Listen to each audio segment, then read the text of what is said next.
Salut, țărane! Sunt pe un vârf de deal, la Onești.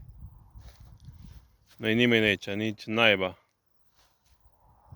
Asta ca să vezi cam ce-mi place mie. Sunt cu Honda. Mie îmi place să nu fie nimeni. Unde sunt eu să nu mai fie nimeni. Nu-mi place lumea. Mai degrabă stau cu mistrețe decât cu oameni. Am venit aici ca să-ți transmit un mesaj, să spun la mulți ani, să fii sănătos și bucuros. În primul rând să fii sănătos. Uite, aici este Oneștius. Ăla este Oneștiu.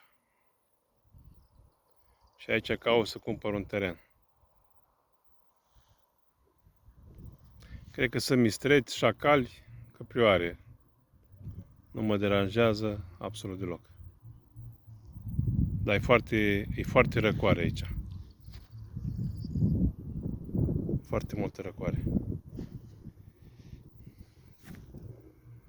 Gata, țărane, nu te mai rețin.